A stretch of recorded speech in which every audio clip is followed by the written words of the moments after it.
thermal bypass.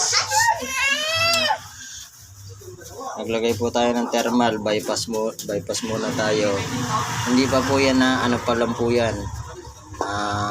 Temporary kasi dapat nakatago to eh. Iwawiring ko pa yan mamaya. Testingin lang na po natin kung mabubuhay na siya, kung aandar na siya. So Ibabato ko sa'yo to. Sige. ayan. Naisaksak na natin. Ito po yung supply niya. Oh. Diyan po tayo kumuha ng bypass. Ngayon matatanggal na to. Mababypass na to. Kasi meron na po tayo nito. So, the moment of truth. Sabog kung sabog. Ayan na mga people. Andar na siya.